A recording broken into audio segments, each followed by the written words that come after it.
guest on Corona Kitchen. We have our first guest. Hollie Lucas-Alcalay of Hollie's Homegrown. How are you, Hollie? I'm good. Thank you guys for having me. Oh, we're so thrilled. We're excited. This is exciting. It's been just us and our pets. Those are our employees. Don't denigrate our pets. Those are the employees. Those are the cheap. They work cheap, those pets. They do. They don't require much. They just love. I So know. that's why we love them. Well, my friend's here somewhere. I'm sure she'll make an appearance at some point. How are you doing there in Northern California? We're good. I think we're one of the counties that's been on the earliest lockdown. There were 5 counties in California for shelter in place. So we've been at home for long. I think it was March 15th we started. Oh, wow. So, we're really stir crazy, but we're trying. You know, it's really hard. I mean, we're fortunate that we live in an area where, you know, we can walk out and there's some open space still that you can walk out on, and trails and stuff. But a lot of the parks are closed. And the schools are shut down completely. You can't even, like, the kids can't even go on the playgrounds there. So everything is just total lockdown. So what happens when you go to the grocery store? Are you guys in line to go in? Do you all have to wear masks? How is it? Yeah, fortunately, my daughter is a very talented seamstress, so she made masks for all of us. Oh, that's great! Yay, Bella! And so, but we are doing all the social distancing. They have, you know, marks for everybody. I started at the farmers market last week, and I did a little white picket fence about 3 feet from my table, because my table's 3 feet. So that way we're 6 feet. And then I have a little piece of tape that says wait here. So wow.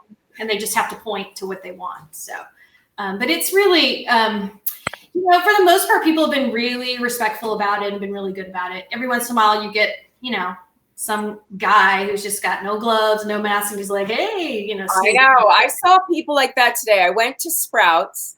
And now at Sprouts, I don't know if you saw this, Lisa, but they have the plastic thing between you and the cashier now, like a Lucite thing.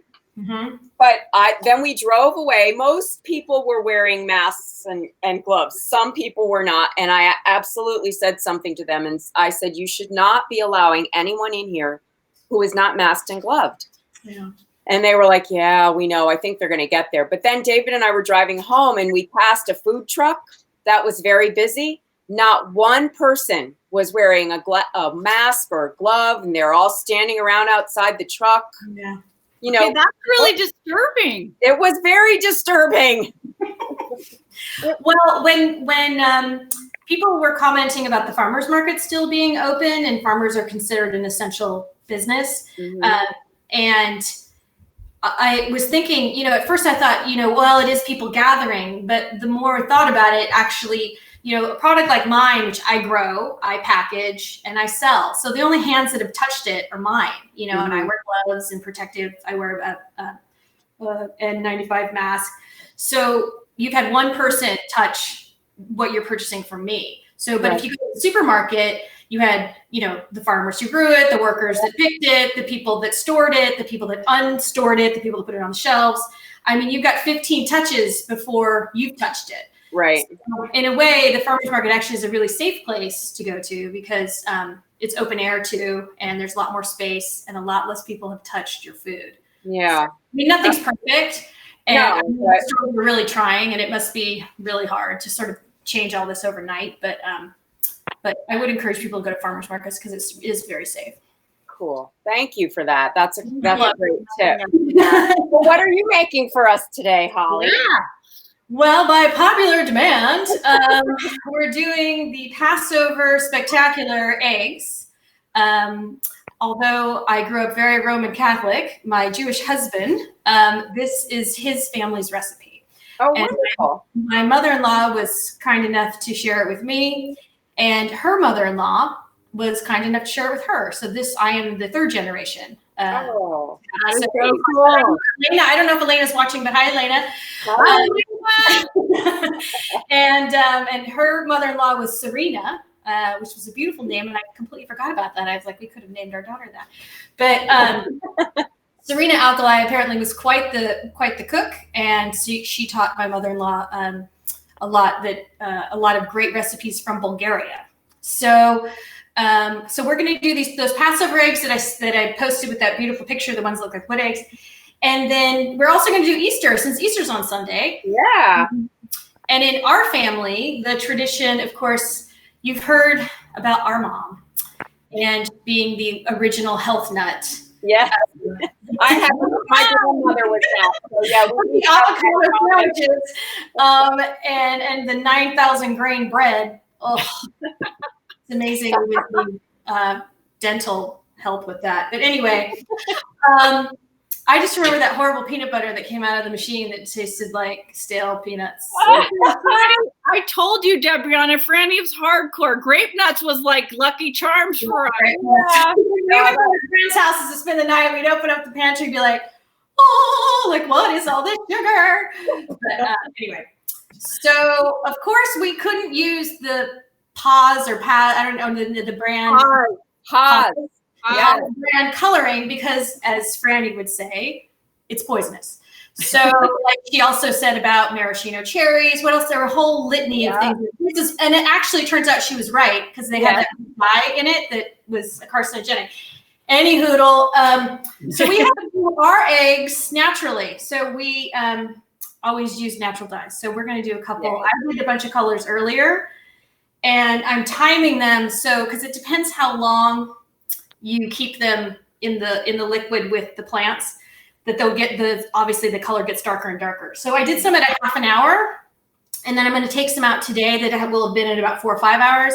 And then I'm going to keep some in the fridge overnight in the liquid and see what they look like tomorrow morning. So I'll post pictures. Are they raw or peeled, or? They're all hard boiled. So everything's cooked through. So the only time it's raw is at the very beginning when you're starting the process. So everything's cooked.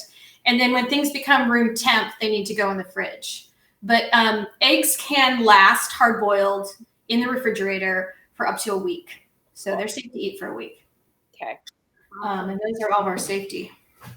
So, God, Debriana, she's so ready to rock and roll. What? What? Hollie's so prepared compared to us. She has major production assistants. I know. Well, I teach classes a lot, and cooking classes and things, and for my products. And so, I don't know. I always feel better if I'm more prepared. So I'm sure I forgot something, but here we go. All right. Okay. So, ready? All right. So we're gonna do the Passover eggs first. So I did type up the recipe. If I can get it. Okay. Put it on my website so you can download it and print it too. Okay, what's your website, Hollie?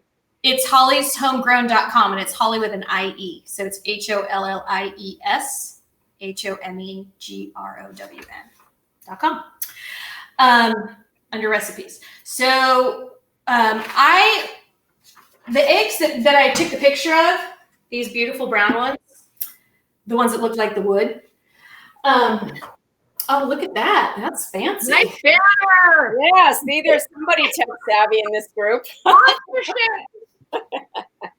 Wow. Okay. So you can use white or brown. I actually use brown for these eggs because they actually get even darker. But you can, my mother-in-law uses white because she likes the whiter shade. But I like that really, really dark wood color. Yeah. Mm-hmm.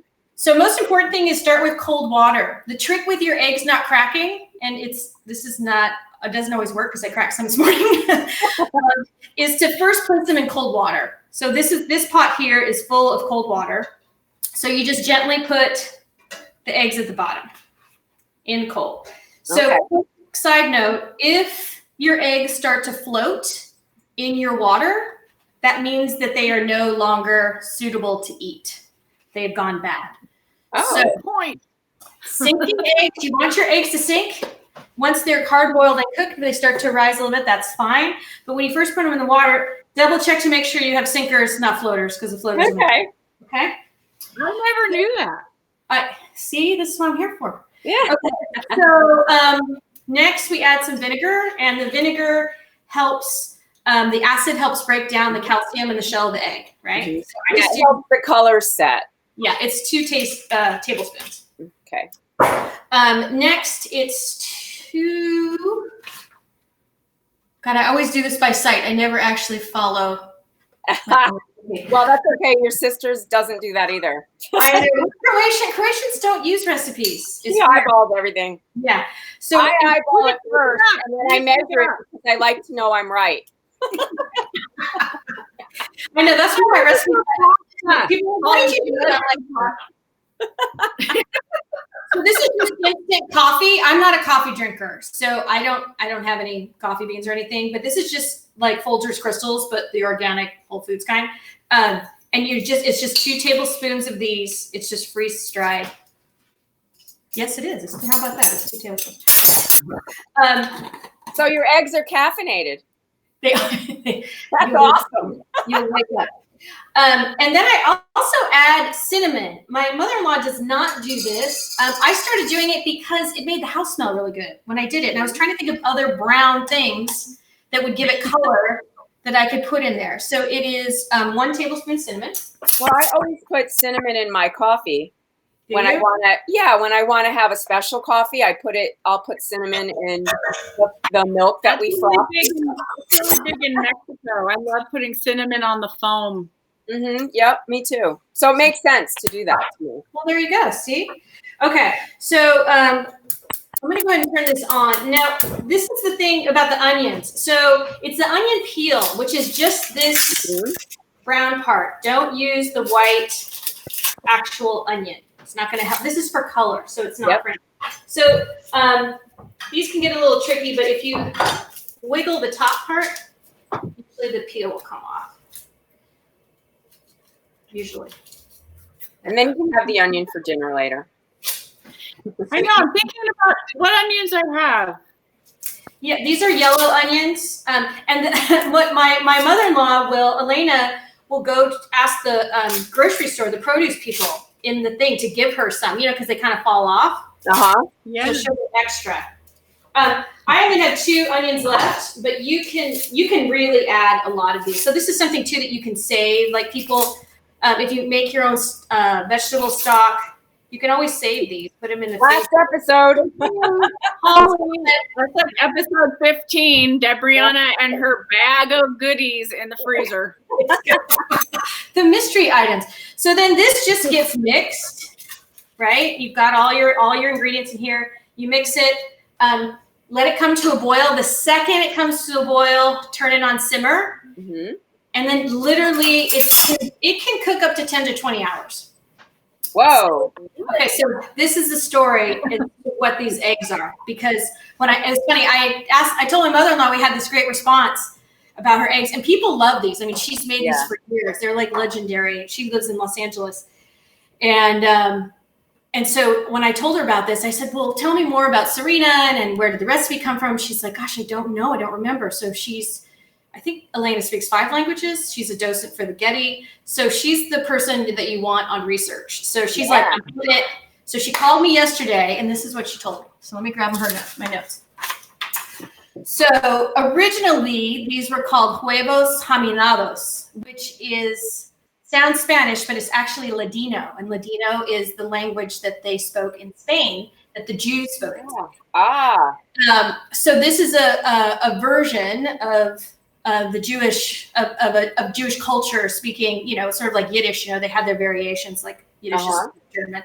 So Ladino is part Spanish. So the hamen of the geminados means oven, and of course huevos is the same as in Spanish, which means eggs. So what would happen was this tradition started in Spain because during Shabbat, you're not allowed to do any cooking. You're not even allowed to turn on lights or, you're supposed to really be doing nothing, like relaxing, honoring God type of situation. So women, of course, because they're smart, would start these eggs before sundown, before Shabbat. So they literally would cook overnight. So that way in the morning, and they cook them on these clay pots that would retain their heat. And it's basically like an old, a slow cooker. Right. So they would throw their coffee grinds and their onion peel, all things that they ate. So it's like composting. Because nobody ever threw anything away. You always reused everything. That's me. I grew up then in another life. Right. We all do. Well, we're only a few generations away from this. I mean, really, like our mother and our grandmother certainly did it. So this was the tradition. You let them slow cook overnight. That's hence the 10, 12 hours. And they'd wake up in the morning and they'd have something warm to eat. So instead of waking up to a cold breakfast, because you couldn't make the fires at night during Shabbat and you couldn't be doing any work. So I was like, so this was a workaround? Was this a workaround? Is that what you're talking here? So basically that's what it is. So it has a fascinating history. So what happened was during the Spanish Inquisition, when the Catholics wanted all the Jews to leave Spain, well, everybody, but that was not Catholic, to leave Spain, the diaspora, the spread, all the Jews that went all the different places, a lot settled around the Black Sea area, which was, of course, my husband's family. So they ended up in Bulgaria. And so it was his family, and they lived in Bulgaria for 200 years, but they still made these eggs. Wow. So it's crazy to think that this recipe has been passed down to my husband's paternal side of his family for 250 years, maybe. Wow, that's amazing. So you find, isn't that crazy? So you find these eggs in Tunisia, in Bulgaria, in Bosnia, near Croatia, where we're from, Greece, all over, parts of Russia. So all where the Spanish Jews fled after the Inquisition. So that is my very long story. That's a great story. Super cool. I love stuff like that. I love stuff. You probably could do these eggs in a slow cooker. You could. In fact, when I was looking up the Ladino and all the information, that was one of the ways that someone had done it. They put it in a slow cooker, and I was like, because the problem with the pot is that you will have to go back and add water because it is even though it's on simmer, it's such a long time that you do lose water. So I recommend that you put boiling water in when you redo it. Otherwise, the change in temperature might crack the eggs. Okay. All right. So we'll leave Spain. All right. Bye. We'll head to that was our imaginary tour while we're in isolation. I know. Wouldn't that be nice to be there? You went on your honeymoon, right? To Spain. Yeah, it's such a beautiful country. I love it. Mm-hmm. Oh, such good food too. Okay, so colored Easter eggs. Again, I'm sort of like, here's the deal with the colored Easter eggs. Hold on, let me move this out of the way for a second. Okay. So what's the shortest amount of time you could put them in the water and let them cook and they'd still come out somewhat brown? Oh, these the wood eggs. The Passover eggs? Yeah. Gosh, I think the shortest I ever was 5 or 6 hours. If I had got distracted or things got done earlier. The longest I think is 12. Honestly, I usually do about 7. Okay. The ones that I took the picture of were about 7 hours. Okay. So, because that way, by the time you get up, we usually sit down for a Passover Seder at around, 5, 6 o'clock. Mm-hmm. So if I start at 9, I take them out just before. And then the other thing I'll show you in the end is that I take a little grapeseed oil once they're dry and I kind of polish them. And that's why they get that sheen. So pretty. Yeah. I know. Well, and my mother-in-law puts oil in the water and sometimes that will coat them. But I find sometimes that oil really starts to dissipate and they don't get as shiny. But some people like them matte, it's up to you. Personally, I liked them shiny, but the matte ones are pretty too. So whatever your preference is. Okay. So we're leaving Judaism and we're heading over to Christianity. So what can I say, folks? We're 2,000 years forward. So these are, I always use white eggs for Easter eggs because obviously if you're doing colors, the white contrast is better. Again, up to you, but the brown can kind of make them muddier if you're trying for the brighter colors. So I chose 4. I'm looking over here because I have jars over here. Let me see if I can move this really quick. Food cam. Bella, where are you? Where's the food cam? There. So I've got a couple jars here. Like this is beet. This is turmeric. I'm really happy how the blueberry is turning out. Wow. And then this is the spinach and kale, which is not turning out that great. And then I tried something new. I tried pomegranate. And Lisa, nice. Wow.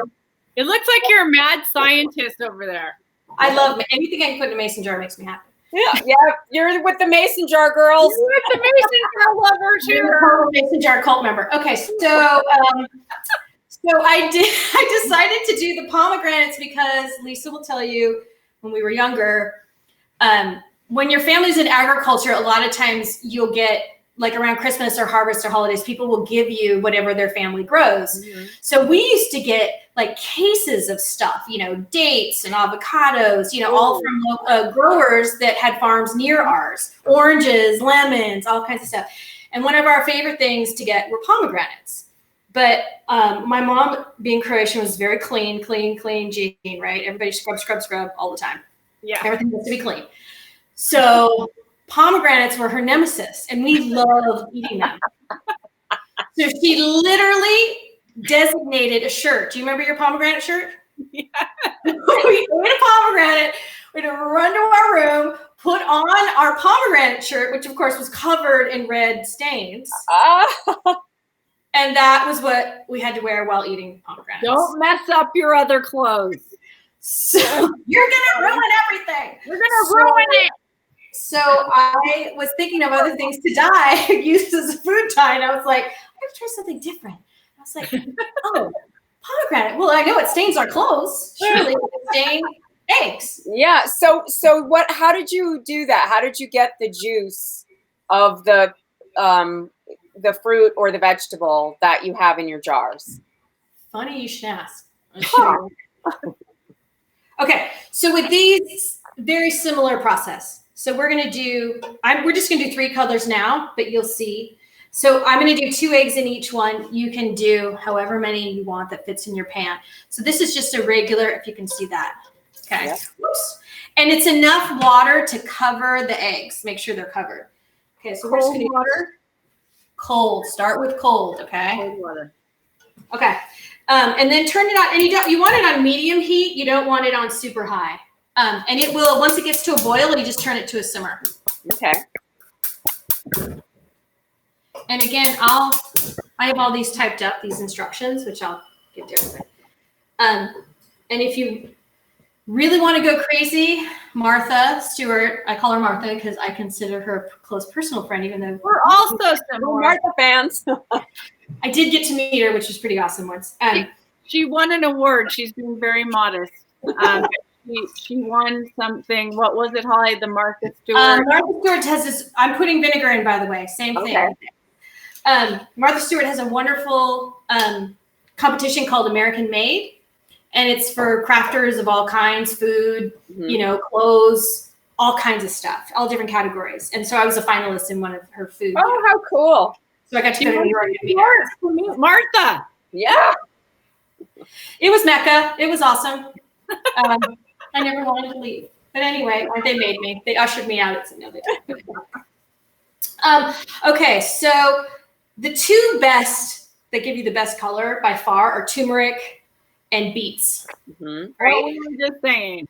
Yeah. So, Holly, does turmeric get put in chicken stock when you buy it in the store to make it yellow? It can. Same with paprika. The problem is the stuff that they use is so old, they add too much, so it gives very little flavor. If you can buy turmeric fresh, it looks like ginger. Yeah, it's a root. It's a root. In fact, you might even confuse it for ginger. It's generally a little smaller and the skin's a little darker. But the second you cut it open, you'll see that bright yellow, and you can't mistake it. But the thing about dried herbs is that they do expire. It's not like wine. They don't do well with age. You really want fresh dried herbs. For my company, I don't, use anything that's older than 6 months. Anything's older than a year starts to lose flavor, and 2 years it loses half of its flavor. So sometimes, everybody has their spice museum in their house. I have it. I have some paprika that someone brought back from Spain in this cute tin that I refuse to use because it's too cute. Yeah, I've had it for 14 years.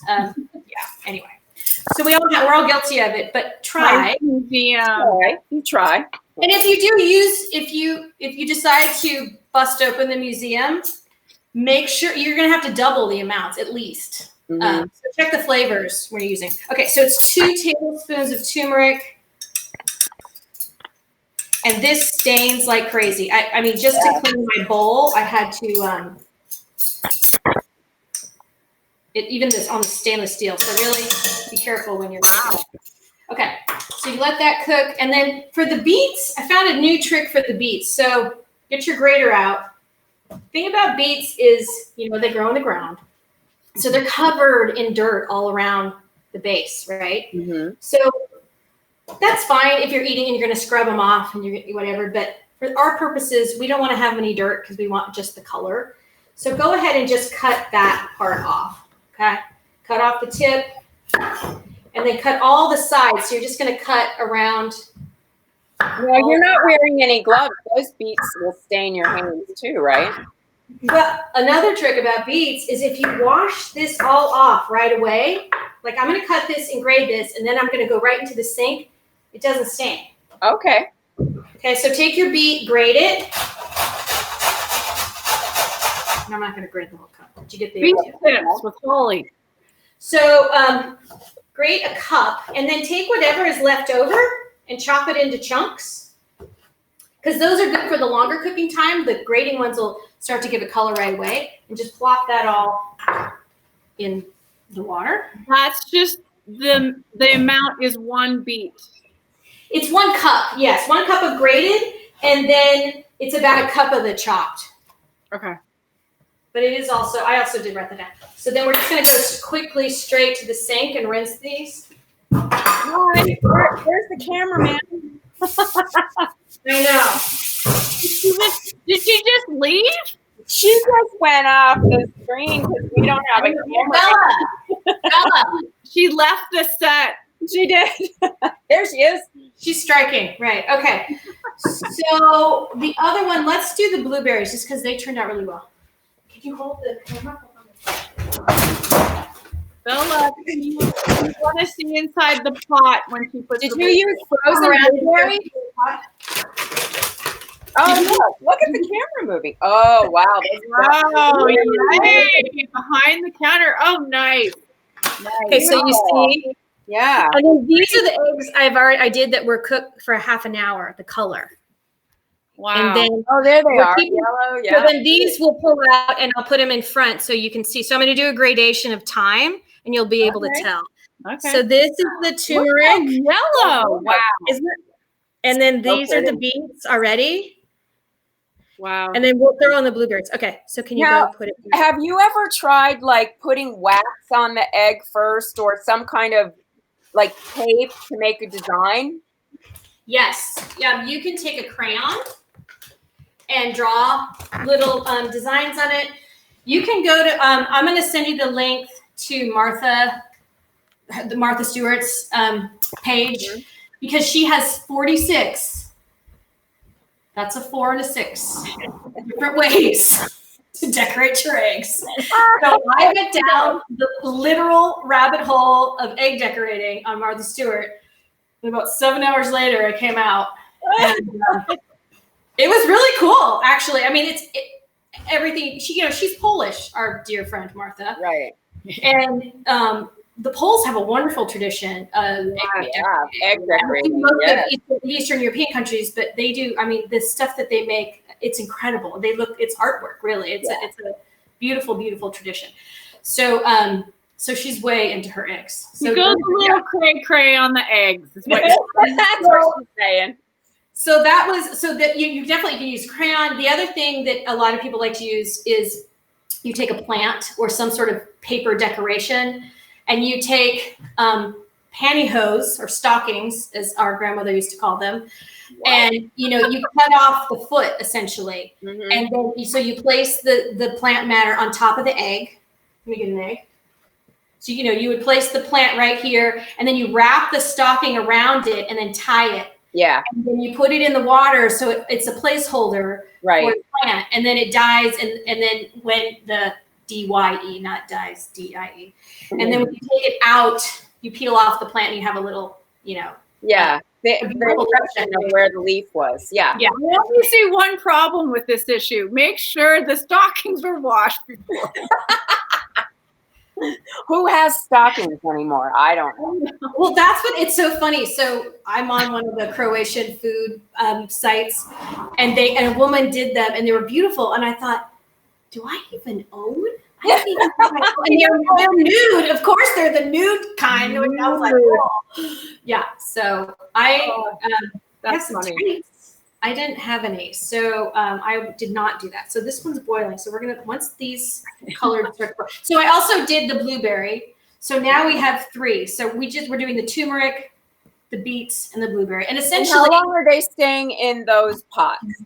30 minutes. I like to do 30 minutes on after it's boiled on simmer, and that will guarantee the egg is fully cooked, and also you will absorb quite a bit of color. Okay. So you can, if you want, you can just leave them in these pots till the water becomes room temp, and then take them out and put them in the refrigerator. Okay. I wanted to dye them further, so I put them in these mason jars because I want to keep them in overnight. You could put these in a bowl, a cup, any container that holds liquid will do. And is it in the refrigerator overnight? It will. Once these got room temp, they'll go in the fridge. Okay. So what I'm going to do is I'm going to pretend. Question. Yes. Yeah, sorry. How many blueberries in the blueberry water? 3 cups. 3 cups. Okay. And I used frozen just because if they're fresh, I'm going to eat them. So at least if it's frozen, I probably wouldn't. And everybody's got a bag of these somewhere in the back of their. Oh, yeah. And they'll keep long. And the same with the pomegranates. I used frozen also. Don't have to. Did you use frozen kale or fresh kale? You know, I used frozen too on the kale and the spinach. Okay. Again, it was something I had. You can use fresh. I usually use fresh spinach, but this time I tried frozen. They just, the green is tricky. It really takes a long time. I thought about adding, you'll see when you get the pictures, but it's very pale. It depends what you like. I mean, like the blueberry for half an hour was this color, which I thought was gorgeous. That's cool. Yeah. But, it also, I'm really curious to see is what it'll look like tomorrow morning, Yeah. But just know with natural dyes, you're not going to get the day glow colors. Because that's poison. Because it's poison. Because it's poison. Just put on your pomegranate shirt, will you? That's right. So, it is subtle, but I think they're really elegant, and I think they're really beautiful. And then once they're oil done, those too? I'm sorry, what? Do you oil those also? You can. Some of these I like matte better, just because like that periwinkle color is really pretty matte. It's up to you. I mean, that's why it's great to make a couple colors of each. Yeah. Because you can, you can decide. You can do one bowl of matte and one of shiny or whatever. Yeah. But, I'm kind of freaking out right now because I'm zoning out on you and I see myself and then I see you talking and I'm like, but wait, I'm here in this box, not there. You're me, I'm you. It's weirding me out. Yeah. That's what, my sister said. She feels like she's visiting me when she watches the show. So this is kind of our way of trying to not be isolated with our families and friends. Holly, ask Sabrina how many sisters she has. How many sisters do you have?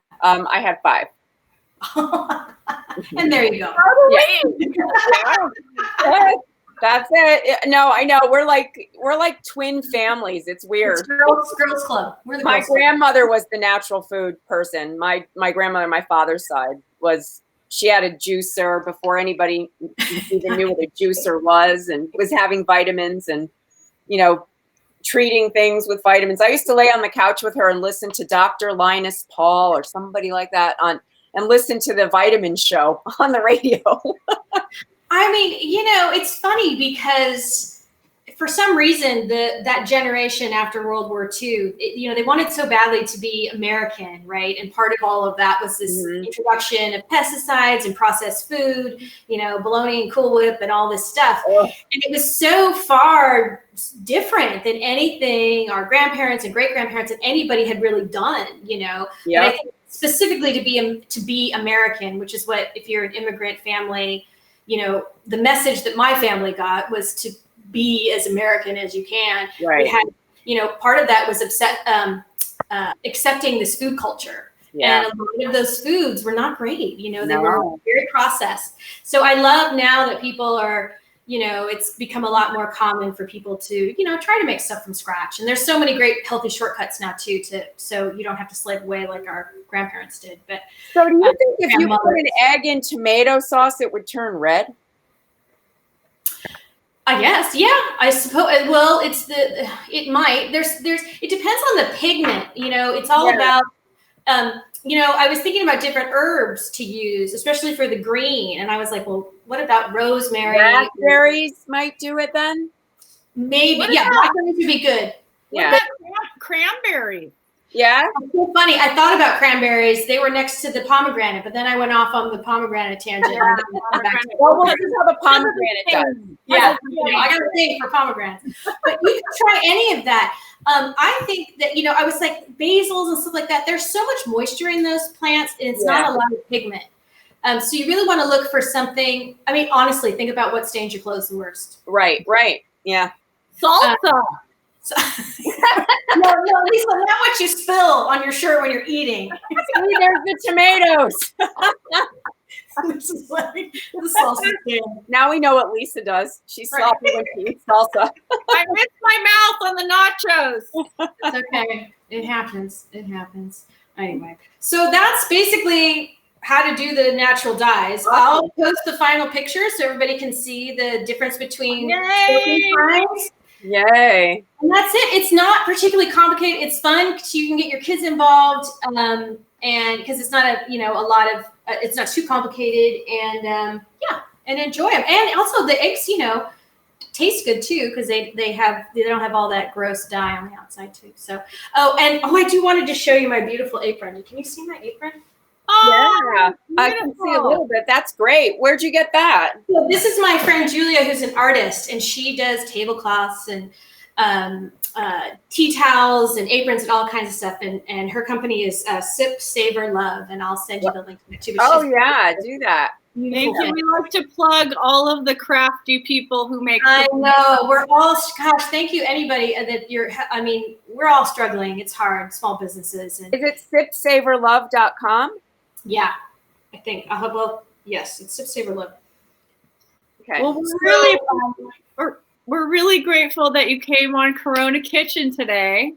Well, thank you guys for doing this. This has been so fun. I'm so happy to have you. I love the enthusiasm of all of your watchers, your viewers too. People are into it. It's awesome. Yeah, it's great. Yeah, we're very blessed, and we feel like we're a little bit closer to each other, and we're teaching each other how to be better in the kitchen. It's great.